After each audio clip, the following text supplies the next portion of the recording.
episode 417 with our guest Peter Jedicke, who's going to talk about globular clusters. I'm Chris, and joining me is Shane. We are amateur astronomers who love looking up at the night sky, and this podcast is for everybody who enjoys going out under the stars. Our guest today is Peter Jedicke. I first met Peter when I was serving on the RASC National Council, and he co-authors the Star Cluster section of the RASC Observer's Handbook. Peter was national president of the Royal Astronomical Society of Canada from 2004 to 2006 and is now a fellow of the RASC.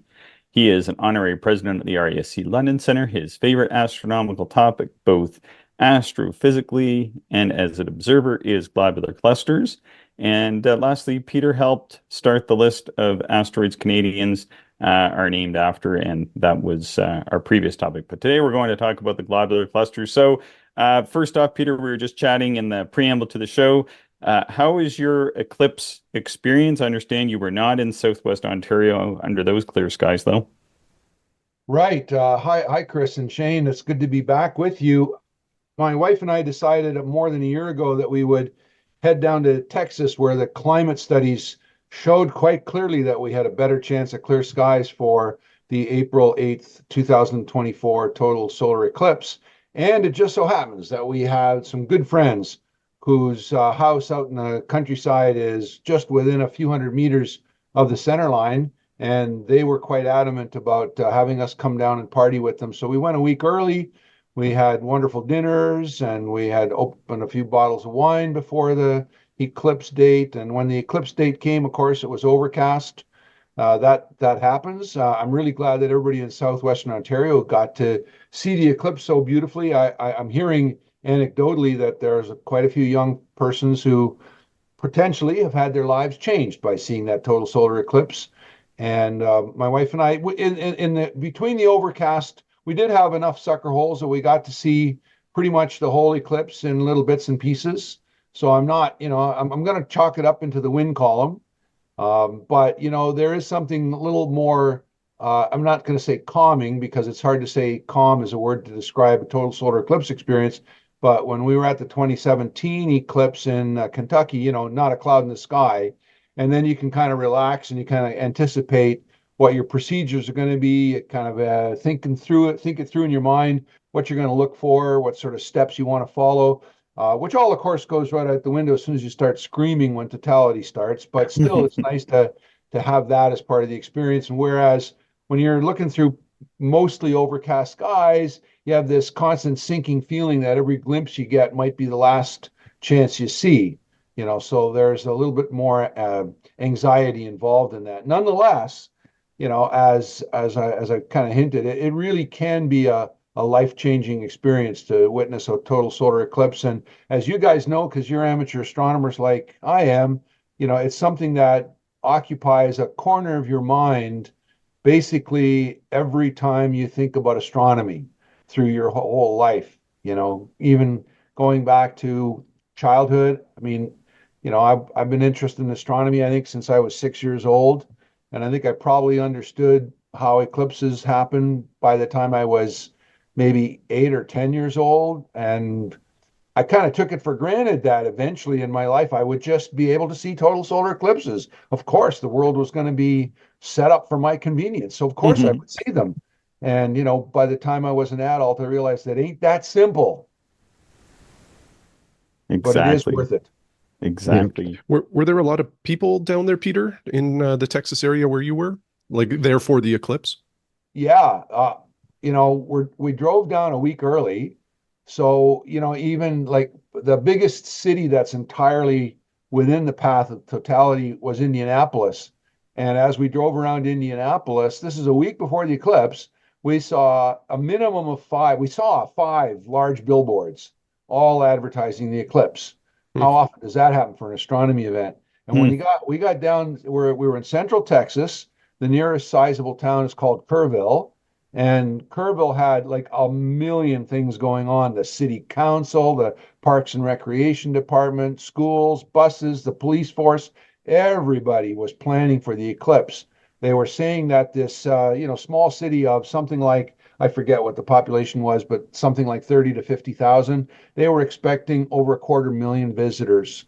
And I don't know Wow. if it turned out exactly because we did leave more or less right after the eclipse. I'd love to hear a report on these things. One of the things I was thinking that would be kind of funny would be if you added up the anticipated turnout for all of the cities and towns all along the Mm. totality of the, I think you'd probably get a total number as greater than the population of the earth, I think.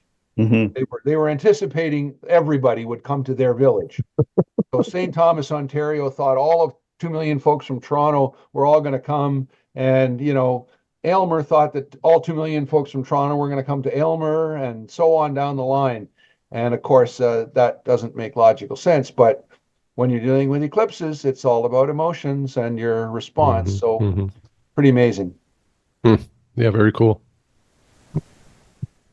Cool. So, in total, like how much of the eclipse did you end up seeing, Peter? Well, that's a fair question. So, I mean, if we think of the hours of totality and partial phases, we got to see it in glimpses for maybe 30 seconds to a minute at a time, maybe 20 or 30 times. So out of the 2 hours and a half of the partial phases, we saw maybe a half an hour, maybe 40 minutes. And then Okay. and during totality in the 4 minutes and 20 seconds, something like that we had, we probably saw another maybe five glimpses, each maybe 20 seconds, 10 seconds. So it's still about half of the eclipse. Hmm. Mhm. We saw Venus through a break in the clouds. If the sky had been really clear out, I had binoculars at hand. I was going to try and do a quick look around for Comet Pons Brooks Yeah, because I kind of 12P. unprepared with that. I did read a report of a couple people who did go look, and one with 20 by 80s and didn't see it, which is a little bit surprising because I think it's at about magnitude 4.5 now, but who Yeah. knows, maybe it's just not quite dark enough even during the totality. Mhm. Yeah, that's exactly my thinking, Chris, is that even though the descriptions of eclipses almost always refer to, the sudden onset of night or Yeah, something like this. midnight at daytime kind of Yeah, thing. Yeah. midnight at daytime. Yeah, you're thinking of the Arthur Koestler novel. Yeah, I think so, yeah. Yes, but in fact, in the actual experience, it's more like a really deep twilight. Yeah. And I think a lot of folks, until you actually experience an eclipse and have the whole experience, you don't really know what to expect. You don't know what parts of the verbal descriptions that people have told you to Hmm. really believe. Yeah, as well, like I know even just finding it in pretty deep twilight myself, it took me a minute or two. Well, you'd feel like you were throwing away the eclipse to spend, Mhm. what could be 2 or 3 minutes, because maybe it's going to be more challenging. You'd be spending the entire eclipse trying to see the comet, which I don't know if that's a worthwhile endeavor or Oh, not. right. No, you're right. That's not worth it. A quick glance is all I would have done for Yeah, sure. you'd really need to have it nailed where it is, and I don't Yeah. know that you'd be able. I think if it was like, around zero magnitude or something, it would be pretty easy to pick up in the binoculars. But yeah, Right. magnitude 4.5. I don't know. How many stars could somebody see? Like when you look up in the sky, like you don't see like a sky full of stars or anything like that. Right. Yeah. Right. So I don't think it's dark enough. Mhm. That's my summation, but I didn't see it. We just saw the 40%, so it's all good. Yep. All right, let's talk about some globular clusters, Peter. We were chatting last time. I wanted to put some stuff about globular clusters in the presentation last time, but I think you're right. Why not just do another show? We've got about 100 or so shows to do a year. We got plenty of time and space to fit different topics into different shows. So, and Well, I I, think I think you should devote an entire hour-long show to each individual globular cluster. That would be my way of doing it. have we done? I don't think we've done that, but we've done a few on select items, select targets, a la Alistair Lang. He's presented, I think, a couple so far, but I don't think we've done a globular cluster. But I'm kind of with you on that. I'm kind of with you that we could do entire shows on individual objects. We could do the whole Messier catalog one year.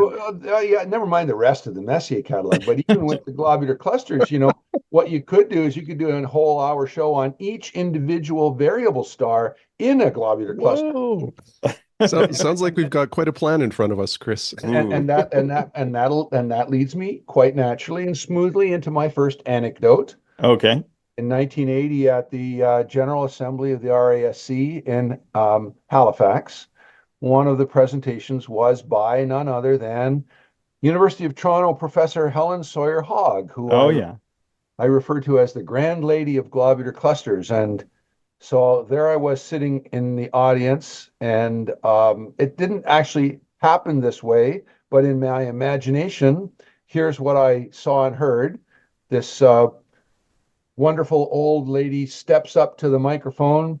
She says, 100 years of variable stars in globular clusters, and year one. Amazing. And it went on from there. And of course, I absolutely loved her presentation. And it was great. It was wonderful to hear her and meet her and get to actually share some of what she studied. Yeah, because she was one of the sort of leading researchers there for a period of time on the topic of globular clusters, if I'm not mistaken. Yeah, from the point of view of observing the globular clusters and classifying what she observed, I don't think anybody was her equal. And she started as a young student at Harvard University, where she worked with Harlow Shapley. And between Shapley's own interest, which was considerable, and he was, of course, a top flight astronomy administrator as well as researcher. So between the two of them, they came up with this classification scheme, which, to be honest, I've never liked, but we can talk about that separately. The classification scheme of having the globular clusters divided by concentrations. So the more Hmm. concentrated a globular cluster is, the more it's in one end of the spectrum as opposed to the other end. And they declared 12 classes. And so a lot of texts and lists, including the one that we do each year in the Observer's Handbook of the RASC, have a column where the classification by concentration is listed for each globular cluster. Hmm. So she basically came up with that, and she was responsible for putting probably 100 globular clusters into their appropriate categories. And then the other side of that, which I think is quite a natural, development for her, was that she did the observations of the variable stars in many globular clusters, starting with photometry done with glass plate photographs.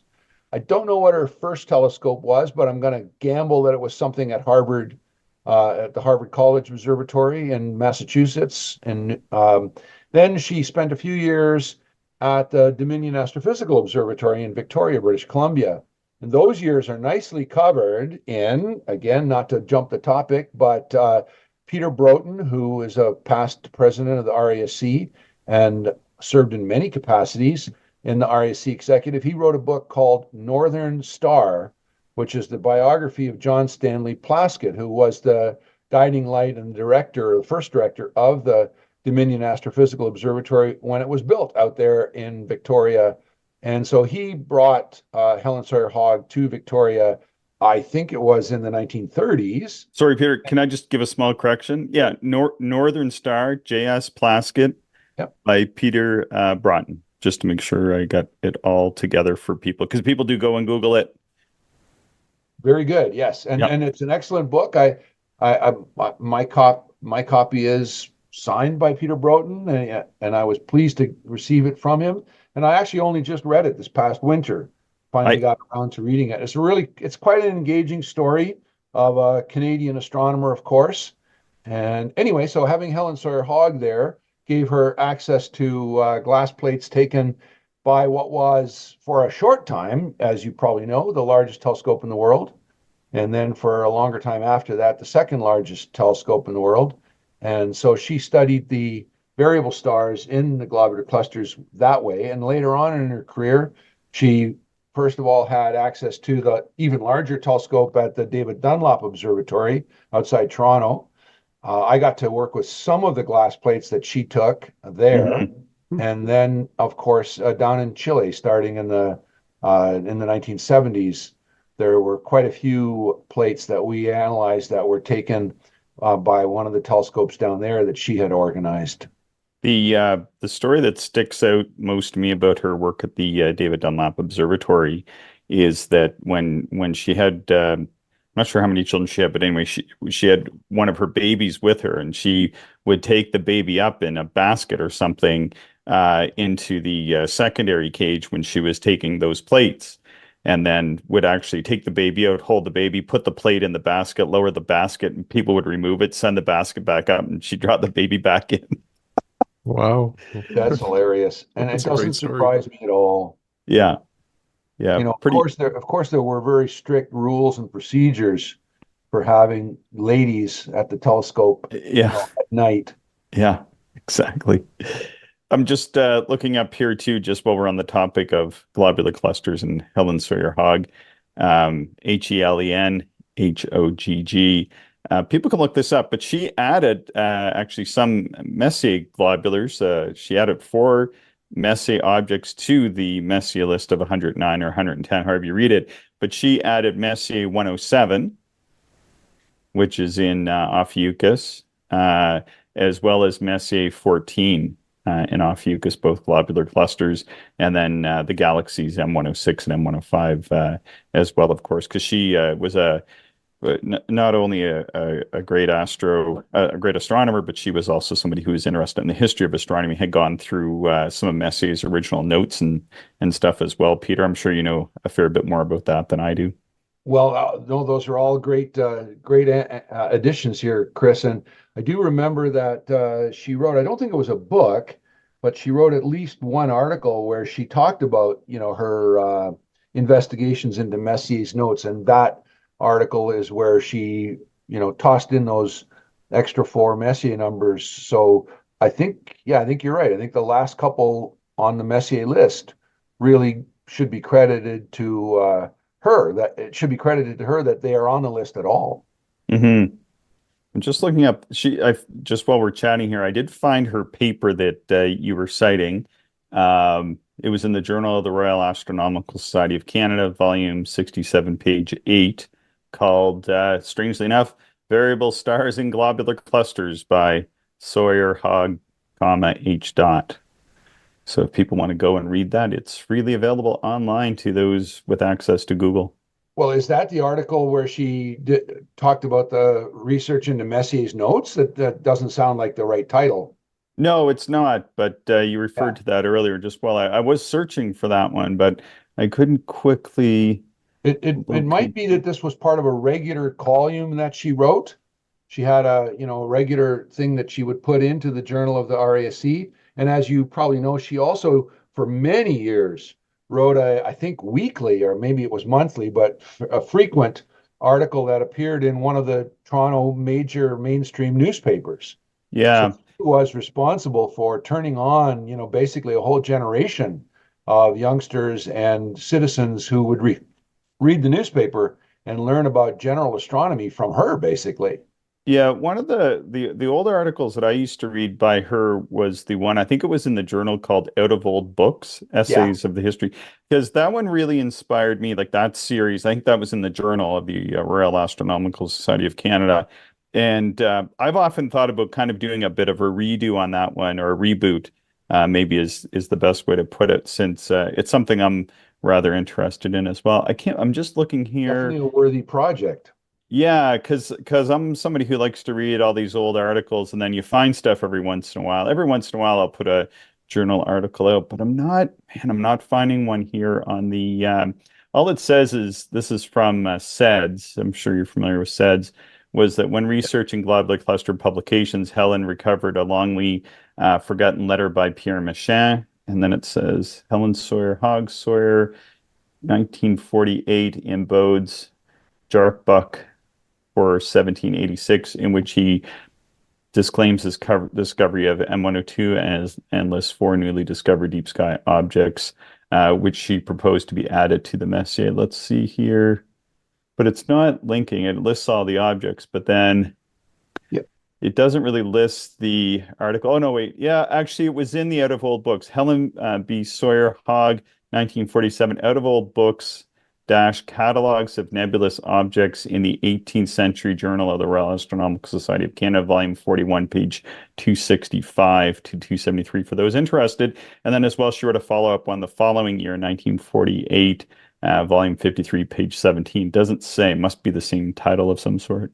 Yeah, out of old books. Yeah, and you're right. That's exactly the thing that I'm talking about. That's where she listed those things. Now, and to kind of build on that, one of the things I find really interesting is the idea of who discovers a globular cluster. And let me just explain for a minute. When we talk about things like discovering comets or asteroids, you look, you see it, boom, it's discovered. But with globular clusters, there's a really interesting kind of a problem involved, and that is that in the early days of telescopic observations of the night sky, folks didn't know what globular clusters were. And Hmm. so you had a nebulous object in the Messier list, and Messier didn't know which ones were globular clusters, which ones were galaxies. He didn't know which ones were planetary nebulas in some cases, and he didn't know what they were in terms of astrophysics. He didn't know what those objects really were in space.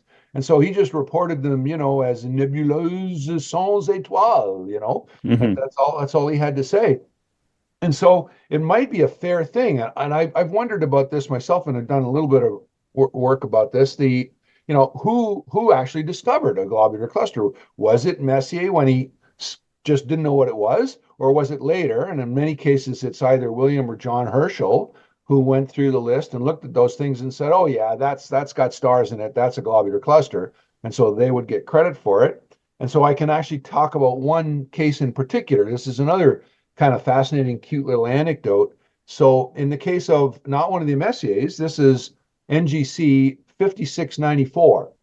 That's in the New General Catalog. And, that NGC catalog was built up, through the 19th century, compiled by Dreyer, and then, worked on by others as well. The idea with the New General Catalog was it was supposed to be kind of the last word. It was supposed to be a compilation of what other folks had put in various catalogs that all used various systems for numbering and so on. And what Dreyer wanted to do was to have one scheme for all of them. So NGC 5694 got dumped into that list, into Dreyer's catalog, but nobody who had observed it prior to Dreyer's putting it in his list called it a globular cluster, and Dreyer himself didn't call it a globular cluster. In Dreyer's notes, it doesn't say, well, I mean, now if you look at it in the modern world, people, of course, have written in that it's a globular cluster, but Dreyer didn't know that. And Hmm. in fact, the first person who identified it as a globular cluster was none other than Clyde Tombaugh, the American astronomer down at Lowell Observatory, who is famous for having discovered Pluto. Hmm. And I knew this. I had been through the list of the NGC objects, and for the globular clusters, I kind of made a note of who it was claimed had observed them in the past and who identified it. And so I was aware that Clyde Tombaugh had been the first person who recognized that NGC 5694 was in fact a globular cluster, and everything's going along, perking along fine in my life. And then it was the 1991 Texas Star Party, which was the first time I actually met Clyde Tombaugh. He was there as a guest of honor, and he was a real sport. Even though he was already quite an elderly gentleman, he was a real sport. Even late at night, he was out there wandering around the observing field, chatting with folks, making his presence known and looking through telescopes. The telescope I had was one that I had borrowed from David Levy. We'd brought it with us from Tucson, but it was a 20 centimeter Newtonian Dobson mounted telescope. And so I was sitting there on the field, and I was just spending the evening looking at globular clusters. And I heard Clyde's voice, and he was coming my direction, talking to other folks. And so what I did was I quickly turned my telescope to NGC 5694. And as Clyde walked by, I greeted him and I asked him if he'd like to have a view of the globular cluster, his globular cluster, because he's the one who identified it. And of course, he, gave me a little cackle. He had a voice, and he came over and he looked through the telescope and he wrote in my observing log Huh. that this was the first time he had ever seen NGC 5694 actually through a telescope. That, What? yeah, his discovery Wow. had been made on photographic plates, of course, Right. while he was searching for Pluto. Huh. And the actual plate that had 5694 on it, because it's in the plane of, or not exactly in the plane of the ecliptic, but it's in the zone that you'd be searching for if you're looking for planet Pluto. So that in his notes that he took that for that specific plate, it says, globular cluster and basically points to it. And that's the proof that he was the person who identified it. And basically, that was the only time he ever observed it. He had other things to do, and he had Hmm. a busy life. He was a teacher at University of New Mexico, and or actually, sorry, New Mexico State University. So, in any case, he went through his whole life and never ever Hmm. made the effort to go back and actually look at that object through a telescope until that night in 1991 when he and I happened to meet up together to do that. I thought that was pretty cool. Hmm. That's another great story. I love it. So just for people's reference, NGC 5694 is also known as Caldwell 66. Oh, I hate those And Caldwell numbers. yeah, I know a lot of people. I'm putting that in for Alan Whitman. I hope he Oh, listens does to Alan this. Whitman like? I'll have speak with him about that. No, he absolutely does not like them. This is in jest, right? I'm Oh, not. all right. Okay. That would be a You can, total. Oh, Chris well, you can Beckett add says you. me to that list of folks you can tease about the Caldwell number. So then, no, I think Alistair Ling is a fan. No, he's not either. I think we did a whole show on that. But this NGC 5694 is pretty far out into the sort of galactic halo, I think. Formed 12 billion years ago, and perhaps extragalactic in origin, being captured by the Milky Way. So, Peter, I got a question. Maybe you don't know maybe this isn't a fair question, but how can these globular clusters be like 95% the age of the known universe? Because isn't the universe only like 14 billion years old or something? And these globular clusters are hanging out at around 12 billion years. I thought the lifespan of stars just wasn't such that they would be able to live that long. Well, Chris, you're like a fish on the end of a hook here because that's one of my absolute favorite questions, of All course. right. In the 1970s, when I was a undergraduate, the age of the universe in textbooks was described as being somewhere between 10 and 20 billion years. And that's the best they could do at the time. And then usually a decent textbook would have a little either an asterisk or a little parenthetical remark that the globular clusters were known to be in the range of 12 to 13 billion years old, which seemed to make it rather difficult to imagine the younger age of 10 billion years for the universe that some evidence did point to. And I thought this was really highly amusing back in the 1970s. And the reason that we're so confident about the age of the globular clusters is because it's the study of the variable stars in the globular clusters that have told us probably the most about stellar evolution, how Hmm. stars actually go through a process of evolving over, many, many billions of years. And if you draw charts of the characteristics of the stars in a globular cluster and use the variable stars to fill in the gaps there in those charts, you can actually get a fairly reliable measure of the age of that globular cluster. And it always comes out to something like around 12 billion years.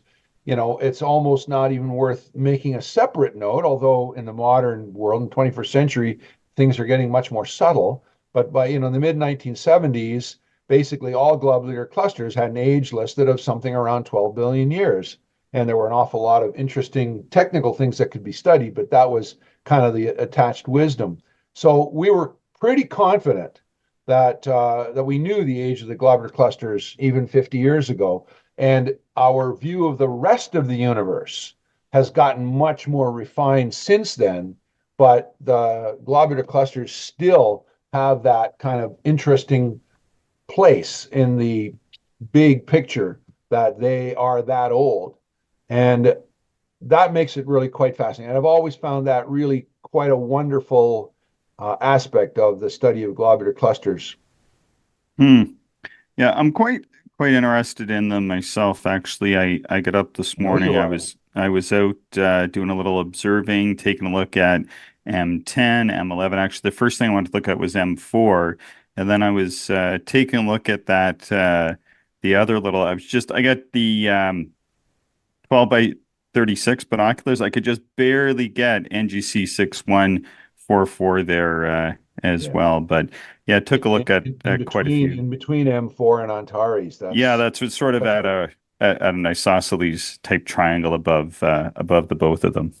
Yeah, that little that the little I say little globular It's just cluster, faint. NGC Yeah. 6144, is kind of on a challenge list, but it's an interesting comparison to M4. I mean, Hmm. M4, if it weren't for the fact that we're seeing it through the Milky Way's, Dust. Yeah. gas and dust, and if it weren't for the fact for us that it's a fairly south object, we usually just see it, heaving itself over the horizon, basically. If it weren't Hmm. for those two facts, M4 would certainly be the most spectacular cluster. It's a bigger cluster than M13 and would be brighter, I'm sure, if we had a better aspect on it. And then NGC 6144 is actually not all that much different in terms of angular size.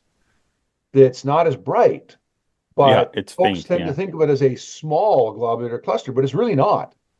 And so it's an interesting comparison in itself. And what I often do, and again, not to kind of move the topics along too quickly here, but I like to kind of put the globular clusters in three, in triples.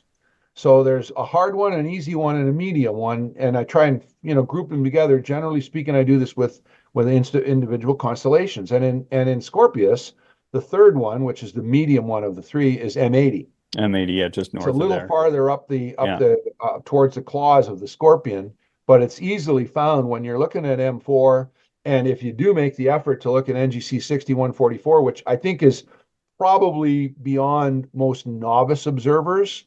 So someone who's looking at their Messier list and does M4 and then goes up to M80 can be forgiven for skipping over NGC 6144. They're going to come back to Oh, oh, later. it's tough. Yeah, I mean, how many times did I even went trying observing for it many times before I saw it. But then once you see it, it's hard to unsee it.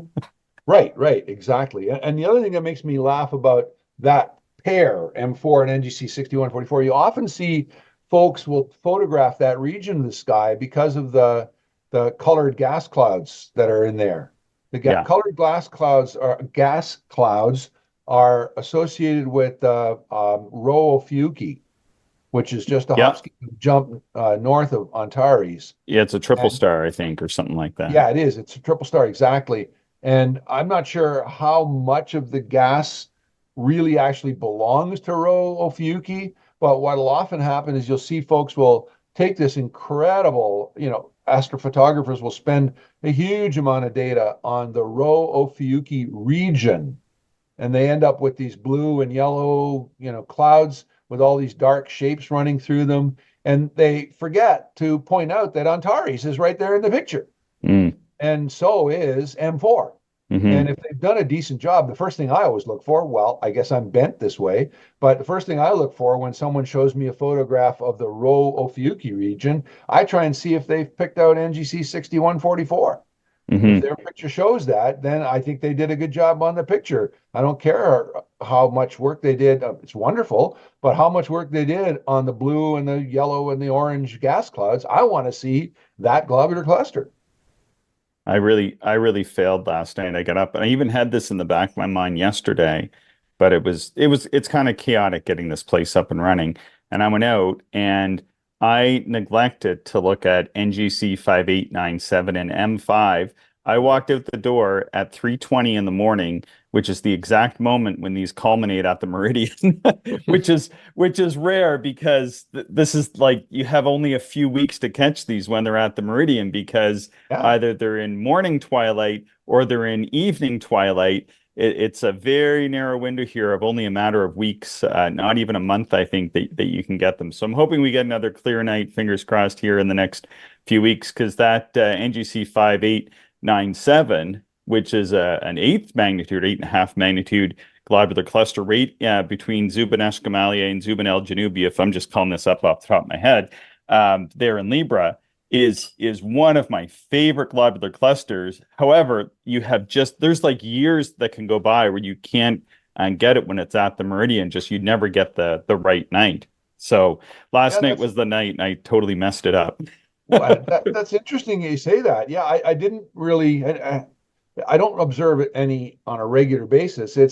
It is kind of a thin globular cluster.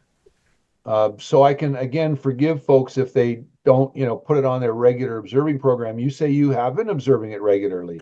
Yeah, like whenever, like every year when I can, Often. I do Okay. try to make an observation. I was really What negligent makes it this your morning. favorite?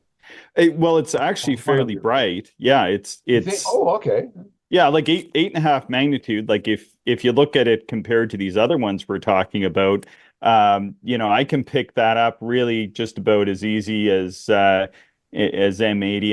It's within a magnitude of M80, really. So it's not a very faint cluster. I'm just trying to see which Messier it is closest to. It's probably out of all these ones, it's probably most similar maybe to maybe like M9 or something like that.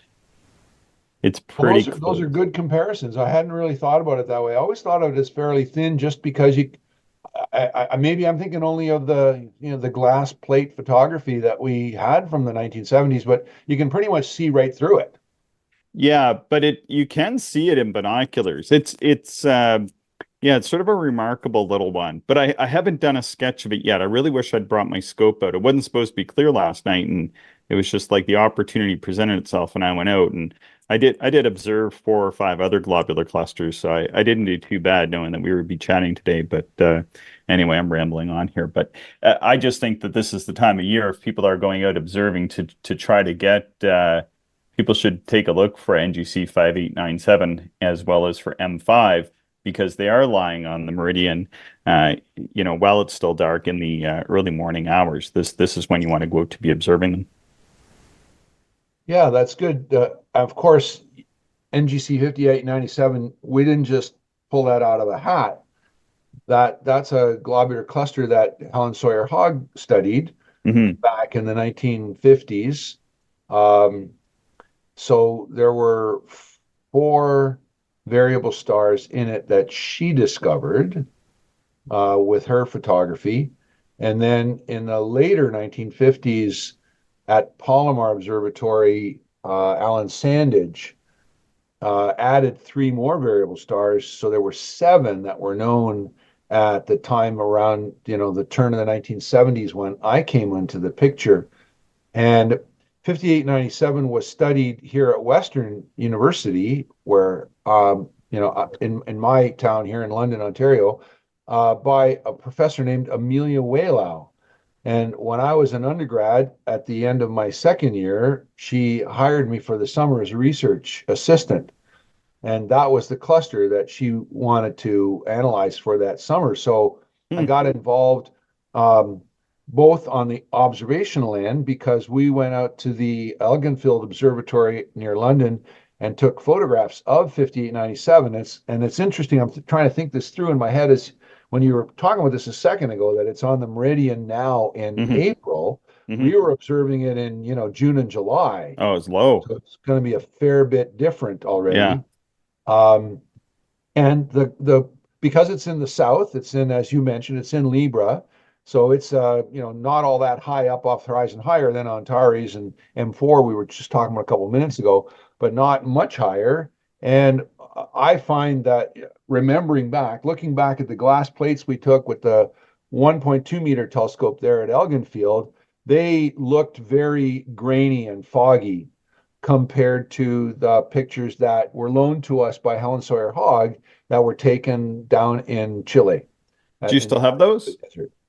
Well, I mean, I still have them in my mind. Oh, The glass plates, I'm sure that the University of Toronto collection would have the glass plates from Chile, and sorry, I meant the ones that you took. yeah, I don't have them in my possession. Oh, No, okay. All we, right. they're part of the university's collection of plates. What I did, what Professor Waylau had access, of course, to the resources of the university, and she had taken a large scale photographic print, so a piece of photographic paper about maybe, I don't know, 50 centimeters by 50 centimeters, so like the size of a computer screen, a nowadays computer screen. And she had the photographic technician at Western U back then make a print of one of these photographic plates. And I have that. I have that photographic print. Oh, And cool. that's one of the things where I kind of get the image and just comparing it to other photographs of globular clusters that I love. It's not a color print. We're talking about a reverse black and white where the stars are dark splotches on a white or gray background. And in that photograph, the reason that we did that, the reason that Professor Waylau gave me that print in the first place, was that we had circled on it the 7 variable stars that Helen Sawyer Hogg and Alan Sandage had discovered, which is the stars that we were going to study that summer. Cool. So I had them circled, and I still have that poster basically on the wall in our basement here in London, Ontario today, with the variable stars circled. And just to be complete about it, because I know you like to say some of your listeners are going to look these things up. Oh There yeah. have been a few other variable stars added in the 1990s, and then in I think it was 2000 in the early 2000s. So I think they're up to something like 11 or even 14 variable stars now in NGC 5897. But there were only 7 when I was a student and a research assistant in the summer of 1975. And so the great experience for me. And, if I had managed to continue on and have a career as a research astronomer, that really would have been my first footprints. That would have been what I started. I would have probably studied NGC 5897 all of my professional career, because there's an awful lot of cool things you can do.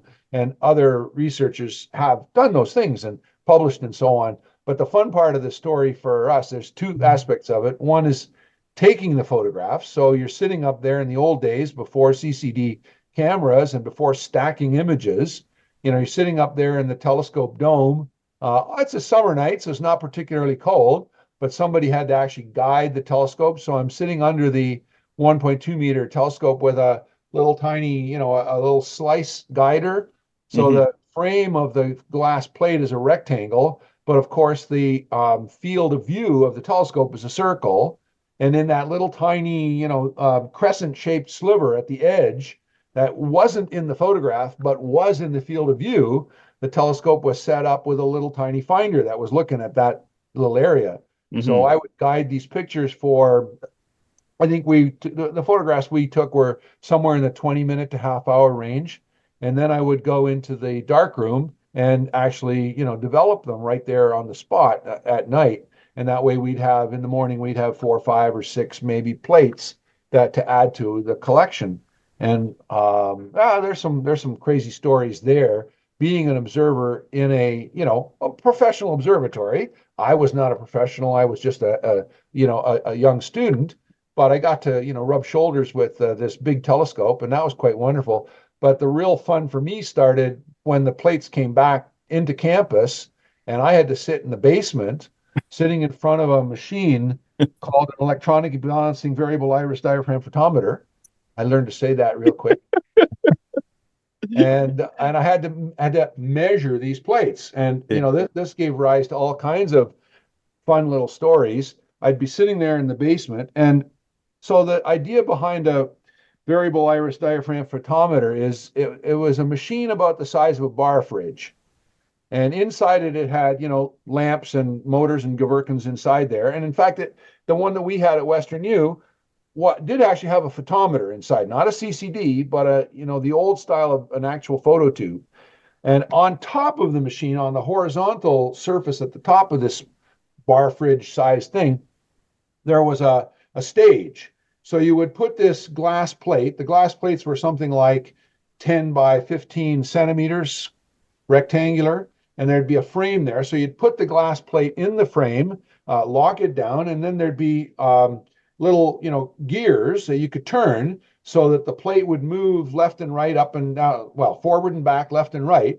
And there'd be a lamp shining through the plate, and you could move the plate so that the lamp would shine through any particular star on that particular plate, and that light would go down into the machine, and then it would be projected on this screen on the front of the machine. And so I'd be sitting there, staring at this screen, moving the plate around, picking out the individual stars, and there was a diaphragm, so a round circle in the middle of this screen that faced me, and you had to move the star you were studying to the center of this diaphragm.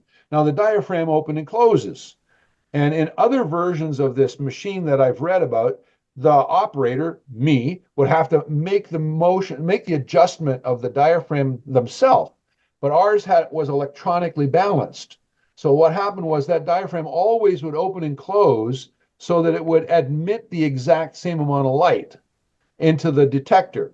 And so if you would put a star image, which the star image was a dark blotch, into the center of the diaphragm had to open more to get more light.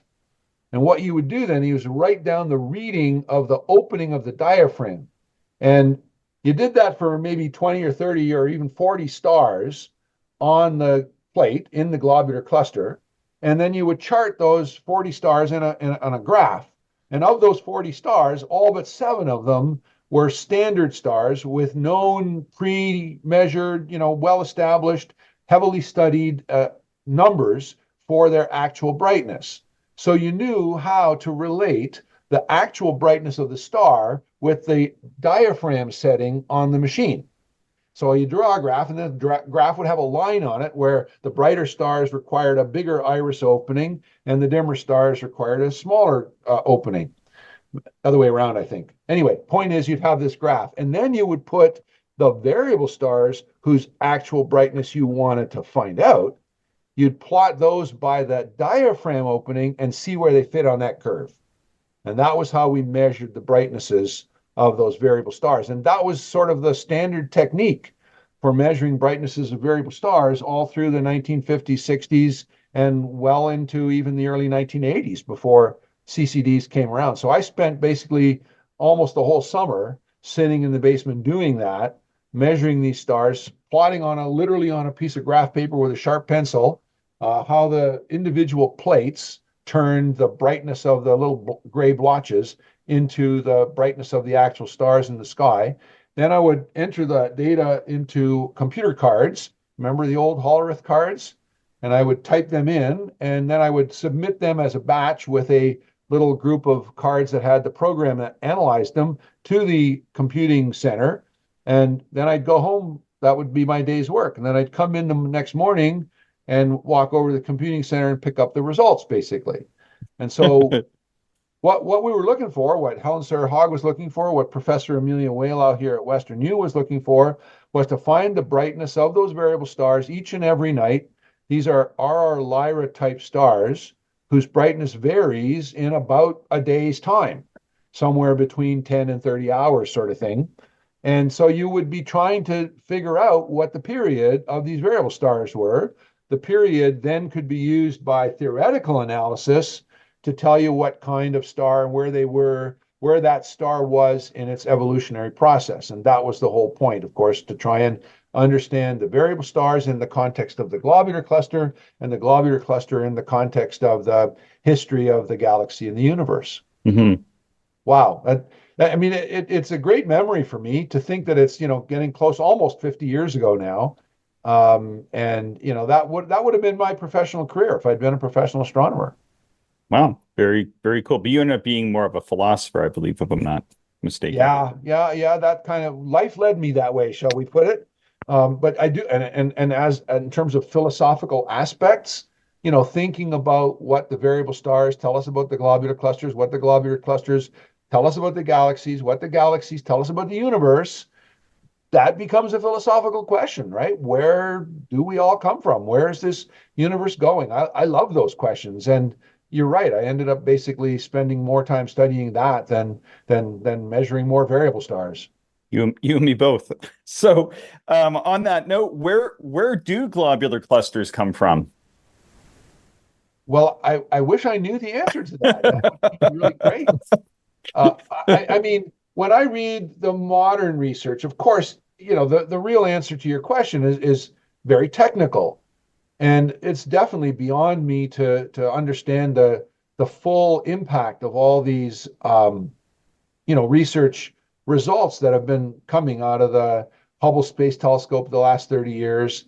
And the idea of the accelerating universe, has to somehow include the globular clusters. The really big thing, I think, in our recent, let's say in the current generation, dare I say I'm now of the older generation, but in the current generation, the really interesting thing is the idea of galaxy mergers. So when galaxies merge, they don't necessarily destroy each other. In fact, the result of galaxy mergers is often something that looks like what we think a galaxy should look like. And so it's kind of coming to the point where I almost think that what we think a galaxy really simply is actually not going to be involved in a future merger, but is actually the result of a past merger. And so this wonderful spiral shape that we think of as a classic grand design galaxy, it's just as likely to be the result of a merger rather than the impactor going in. And so those globular clusters, my guess, and I mean, I've tried to read some of the research on these papers. My guess is that the globular clusters formed separately, but close to galaxies, which then formed mergers, and the globular clusters survived the mergers. Now, maybe there were other globular clusters that were disrupted, and maybe they had, sort of they turned into streams of stars that then got kind of sucked into long shapes involving the galaxy mergers. We do see evidence of this. In fact, I guess it was just last year or the year before in the Observer's Handbook, where we have our yearly take on globular clusters and open clusters. We actually did a profile of M92, Messier 92, in the constellation. That's this year. That's this year, I think. Yeah. So, and it's now associated with a stream of stars that is connected with the original evolution of the Milky Way galaxy.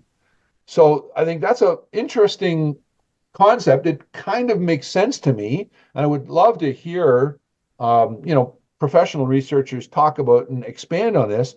The idea that the globular clusters were involved with, but sort of beside the formation of the galaxies as they originally started. So way I'm looking at it in my mind, it's the globular clusters even predate the galaxies. Mm-hmm. So on that note, so there's like these are some of the things that I like to think about as well.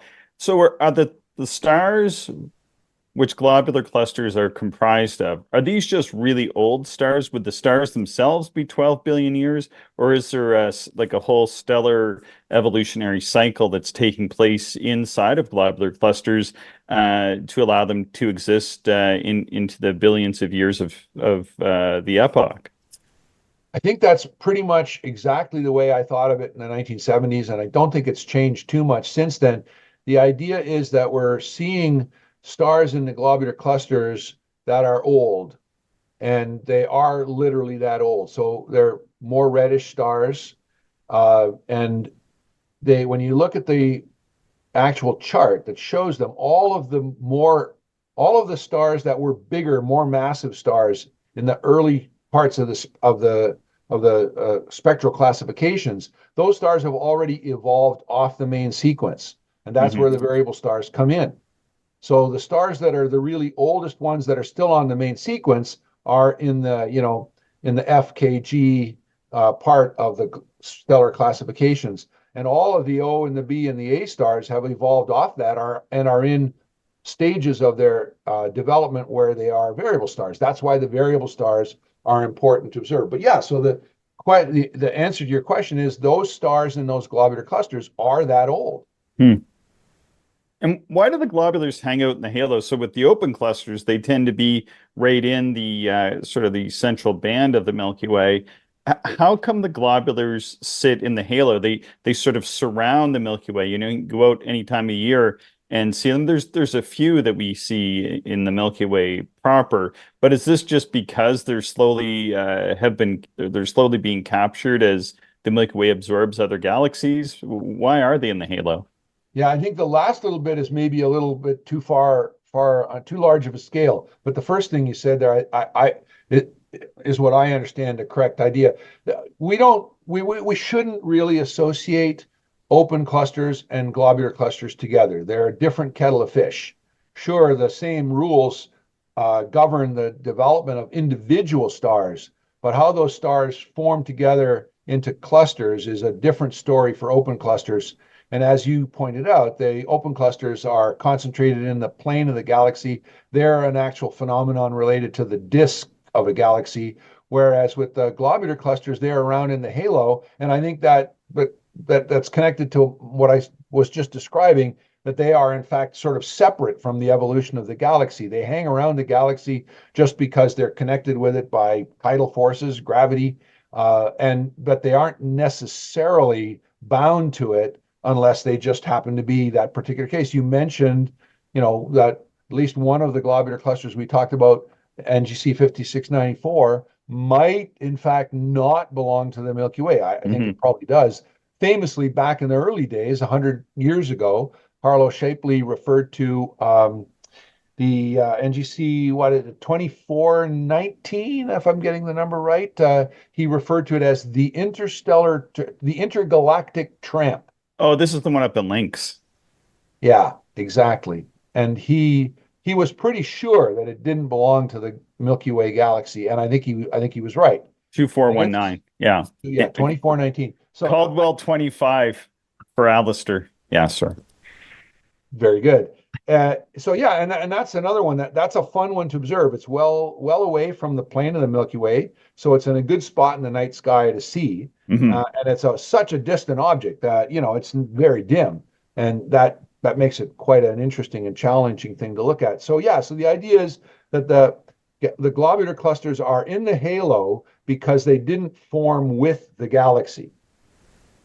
Hmm. They formed around, they formed separately and then joined up and around the galaxy. Mm. I just want to give Shane a second to hop in. Sorry, I've been kind of rambling. No, keep going. It's good.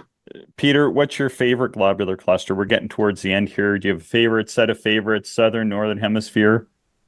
Yeah, I think it kind of depends on what mood I'm in. I mean, NGC 5897 is my favorite because of that personal connection, Hmm. that I got to kind of be on, the closest thing I ever did to professional astronomy research was that one. In terms of observing them, everybody, of course, talks about M13, Messier 13, and Hercules being, the most beautiful object in the northern sky that we can see in the summertime. And I don't dispute that. But what I like to do is look at M13 together with the other two globular clusters that are in Hercules, which are Messier 92 and NGC 6229. They again fall into this little triplet kind of rule that I was talking about. Ken Hewitt-White wrote about this in Sky News some years ago. M13 being a bright globular cluster, M92 not being particularly bright, but still relatively easy. And then 6229 is a bit of a challenging object. And all three of them are up there in the top half of Hercules. So it kind of makes a nice little thing to bounce back and forth. That's one of my favorite targets to do. The M3 in Boötes, I find it doesn't have any kind of features. It's just got stars. Hmm. And I kind of love that. It's just kind of a uniform spread of stars. And I really love that. Near an M3 in Boötes, just across the border, I forget which the constellation that's next door is, Coma. Coma. NGC 5466. Yeah, isn't that in Coma? Berenice? That could be. That sounds Yeah. right. And if you star hop from M3 and Boötes to NGC 5466, you get to learn that little pattern of star hop, click, click, click. There you are. And 5466, much more challenging object. Oh, it's still in Boots. Is it? Okay, so it's Oh, near the Oats. border, right? Yeah, it's right on the border. There's another one across the border though Yeah, too, yeah. I And think. there's two in Coma Berenices, NGC 5053 and M53. Yeah. And I can never remember which one of those two I kind of go to next, but I always like going from M3 to 5466. Yeah. So I remember seeing 5466 with a Celestron 5. What is that? 120 millimeters or something? Yeah. Uh, from the front porch at the Stellafane convention in Vermont one summer. Took the C5 with us, dragged it up the hill, set it up on the porch, and I just happened to have done that star hop a couple nights before, in a different location. So I remembered, okay, M3 is easy to find, and click, click, click, and boom, I had 5466 right there in a fairly small telescope, in a wonderful community environment with all these amateur astronomers at famous astronomy star party convention kind of thing. That was a great memory as well. So How I think many? if somebody asked me, and you just did, Yeah. it's my favorite globular cluster, I'll say M3. How many have you observed? All of them. So one of the reasons I like globular clusters as a topic for study is that it's a manageable list. With open clusters, there's thousands of them, variable stars, thousands of them, galaxies, thousands of them. You're never going to get to the end of them. But with globular clusters, the Milky Way galaxy has something like 150 globular clusters. Of those 150, something like 50 or 55 of them are, too obscured. They're behind the Milky Way's bulge or just plain too difficult to see, like Palomar 9 or something like that. There's about a dozen Palomar globular cluster, and I think I've only seen one of those. Probably But Palomar 5 by whatever it is in yeah, maybe, Sagittarius. yeah, Yeah. PAL 5 might be the one I've seen. So of the 91 or 95 globular clusters that you can actually see with starting with a small telescope on the Messier list, and then you go to a bigger telescope, working your way through the NGC list, couple of IC objects that are not on the NGC list. And of course, many of them are in the southern sky. So I've been to the southern hemisphere just once, went to Chile and basically bagged all the globular clusters that you can see with a 50 centimeter telescope down there. So basically all of the globular clusters that a visual observer can expect to see, I've seen all of those. And Palomar again, like I say, 9. it's Sorry, nice to have a manageable list. Palomar 9 is the one I'm thinking of. Yeah. Yeah. Yeah. But yeah, I'm just looking at a Sky and Telescope article from 8 years ago. It lists like 157, Yeah. And that which, includes all those. There's quite a yeah, few of them that were discovered in the infrared. yeah, Because the dust of the Milky Way doesn't interfere with infrared light as much as it does with visible light. So if you tune your telescope to infrared and look through the dust of the Milky Way, you can often see what's behind the dust and is otherwise invisible. And so quite a few of those, I'll even say maybe even as many as maybe 2 dozen of the globular clusters that Sky and Telescope would put on that list of 157 would be globular clusters that are really only visible to a large telescope looking with an infrared camera, infrared filter, and you're not going to see them with your own eye, even through the biggest telescope. nice. Well, I think we're getting towards the end here now. I want to go take a look at Palomar 9 again. That's a nice one. That's easy to see. It's right beside. I didn't find it easy to see, but yeah, No? it's definitely one you should go for. For folks Yeah, who consider themselves developing, if you start off, you're a beginner and you want to become an observer in astronomy, sure, you might be interested in all the topics. Fine. I'm only going to talk about the globular clusters. So for a beginner, there's a really good workable set of objects that a beginner can see, yeah. almost like the very first night. And you can really whet your appetite. And you can start honing your skills by looking at those targets over and over and over again. And as you get to be a better observer, you get to handle, maybe you get a chance to work with a bigger telescope. So then you start to go down the list of the globular clusters in terms of brightness and up the list in terms of challenge. And you get into more and more challenging objects. And basically, by the time you get to looking at things like Palomar 9, you are an accomplished, advanced amateur observer in astronomy. That basically covers the whole range. I really like Palomar 9 because it's been probably 10 years since I first observed it, maybe even longer. So can you actually remember your view of it in your head after 10 years? Oh, yeah, because That's excellent. I can't do it's that. right by that star whatever it is, V1, V2 Sagittarii. And to my mind, the first time I looked at it was through a 5-inch astrophysics, and then that's really what made me want to get a 5-inch apochromate. And then when I got my 5-inch apochromate, I spent a lot of nights looking at it because it almost looks like this little chandelier right beside that new 2 or V1, V2 Sagittarii. I can like that's one of the globulars, like that's the most obscure globular that really sits out in my mind. I could probably almost draw it, but I observed it a lot over a few years there. Yeah, because that's really what put me over one of the objects that put me over the edge to get a really good 5-inch apochromate. See, I think even just your description in these short words, anybody who's an astronomer anywhere in the world listening to you describe that would know that's exactly the kind of experience and the way of putting it. That's what makes you, an advanced observer in amateur astronomy. That's what you got to get up to do that. Maybe. That's amazing. Yeah. Yeah, it's an addiction. Yeah, I was out last night. That's why I'm kind of bagged here a bit today, but it's all good. It's all good. Anything to hop in with here towards the end, Shane, before we let Peter go? No, that's everything. Thanks again, Peter, for coming on the show. Thank you, Shane, for offering me the opportunity to talk about a topic I love. Really enjoyed having you on, Peter. I don't think we hit we didn't even have that many notes, and a lot of this stuff was sort of, I don't know, serendipitous or whatever. As an observer, I'm quite interested in globulars, so I find it to be a fairly easy and very passionate topic for me as well. So it's always a lot of fun to talk to somebody else who's into this stuff as well. Well, thanks for saying that. I may as well give the outro before I fall asleep here. Concluding message, please subscribe, share the show with the other stargazers you know. Send us your show ideas, observations, and questions to actualastronomy@gmail.com. Thanks for listening, everybody. Thank you, everyone, for listening, and we hope you enjoyed the show. If you are interested in more information, would like to contact us, or if you would like to support the podcast, check out our website, actualastronomy.com.